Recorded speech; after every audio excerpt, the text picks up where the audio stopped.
I loved Sniper Elite 3 and I loved Sniper Elite 4, and the 20 minutes of Sniper Elite 5 I managed to get in on paternity leave seemed fine as well.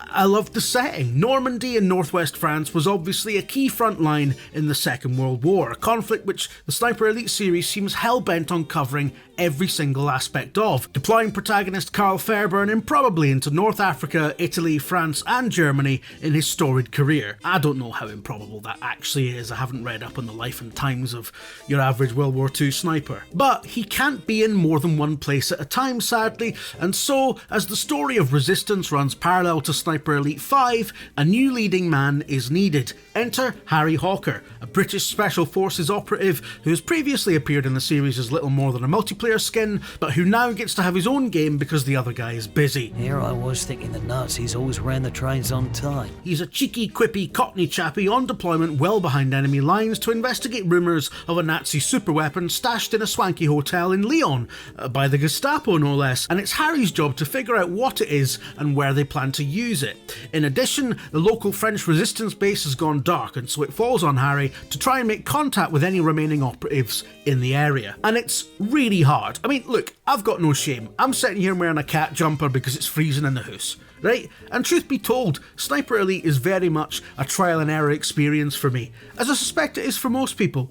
Sometimes what seems like a less direct route to the target is actually more heavily guarded than you realise, or you get so far along and then taken out by a sniper that you didn't notice when you were scouting the area earlier on, and so you go a few saves back and try to add taking that guy out to your to-do list as you get on with the rest of the level. And you can do this because you're spamming the quick save button every time you make a little bit of progress.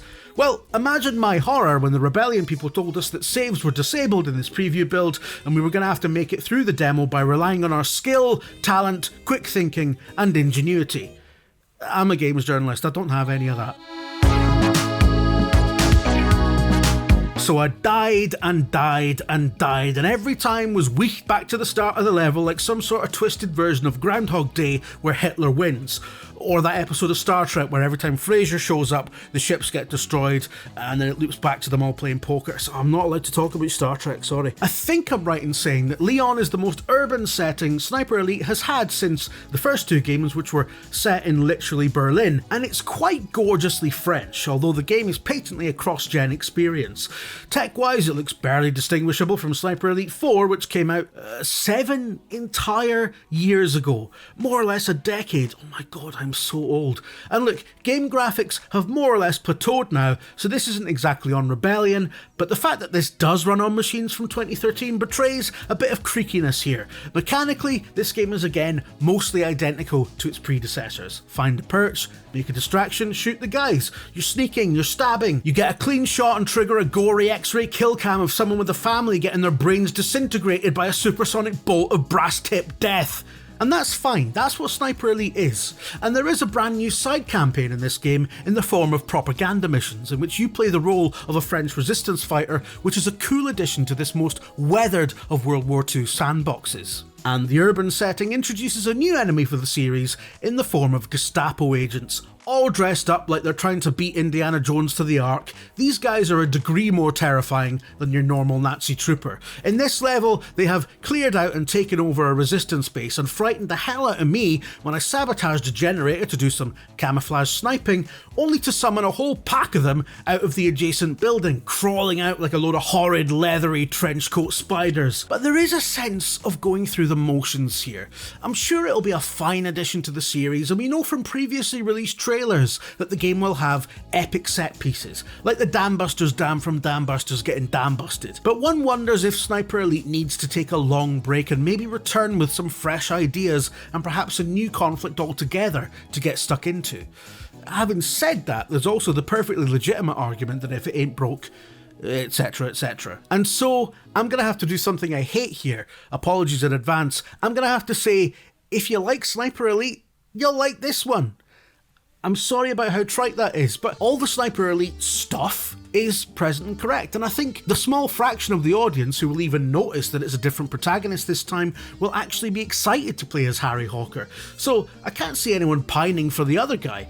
It's gonna be fine. I know it's a rubbish conclusion, but while the series certainly does have its hardcore fans, keeping the franchise in business probably, for the rest of us, It's Game Pass fodder at this point, and certainly worth a go on that basis. Rebellion have got this formula down to a fine art. I can't see it in. Like so many German army officers, it's very competently executed.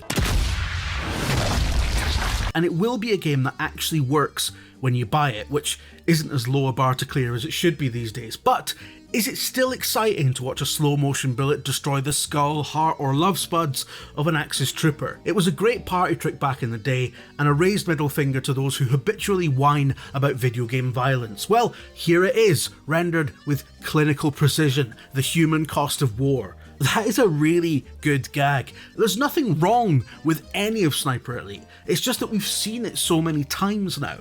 So here it is. If you love Sniper Elite, and I can already hear your eyes rolling into the back of your head, but forgive me, if you love Sniper Elite and you just want more Sniper Elite, you're sorted here. If you're someone who's more of a casual fan of the series, and you're wondering if the Resistance tagline in lieu of a number 6 means that this one is going to be different in any meaningful way, then based on what we've played, then no. But whether or not that's a bad thing is up to you to decide. Sleep it off. The full game comes out in January, and I'm looking forward to trying it out and seeing if I'm any better at it when I'm actually able to save my progress, because I'm not being funny, that's one of the most brutal previews I've ever done. So like and subscribe, and you know what, actually before you go, I just want to make it clear that I borrowed this just for this bit, right? I don't habitually dress up as a cat. I don't cut about pretending that I'm feline or anything like that. And you know, if you do, then that's absolutely fine. I'm not, like, no judgment. I'm just saying I don't. Like, I'm 40. You know, I'm not into that sort of stuff. But you know, don't tell people on Reddit or whatever that I'm a cat boy. Is that what they're called? Because I'm just. Yeah. I think this might have been a mistake.